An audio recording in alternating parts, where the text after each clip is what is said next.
the root side down. It's a simple process. You take a seed, plant it, give it plenty of water and sunshine, and then repeat. I feel like I'm working with nature, rather than against it. And it really gives me a feeling of satisfaction, really does. I love it. When I'm out here, I'm in my element. Let's just say, Jen's found her passion. She believes in a world that is self-sufficient and therefore chooses to leave her mark in the garden. To be honest, it comes out of my passion for motherhood. As a mother and a grandmother, I feel we have to respond. Climate change is quite frightening. The drought in California is creating a situation where we can't depend on our normal food suppliers. So for a very long time, I felt that we each need to take on that responsibility ourselves.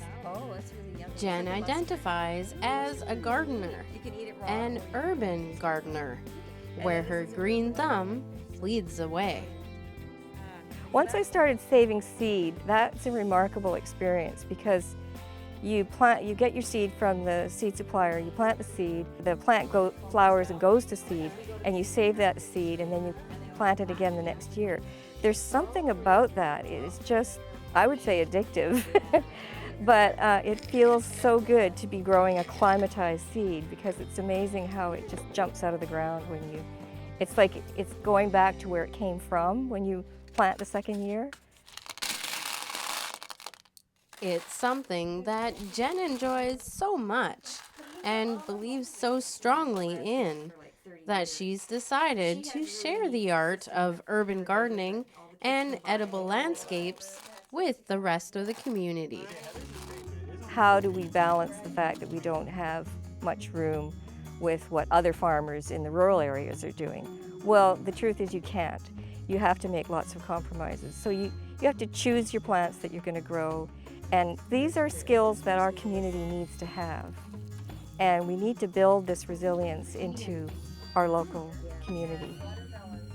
In the end, Jen has a vision that challenges people to think differently, a vision that embraces human spirit and brings the community together. The thing is to not have to go too far for your food. That's the goal.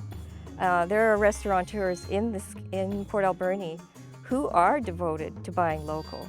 And the more that they can get local and, maybe just walk up the street and get their herbs for the day, that's the ideal.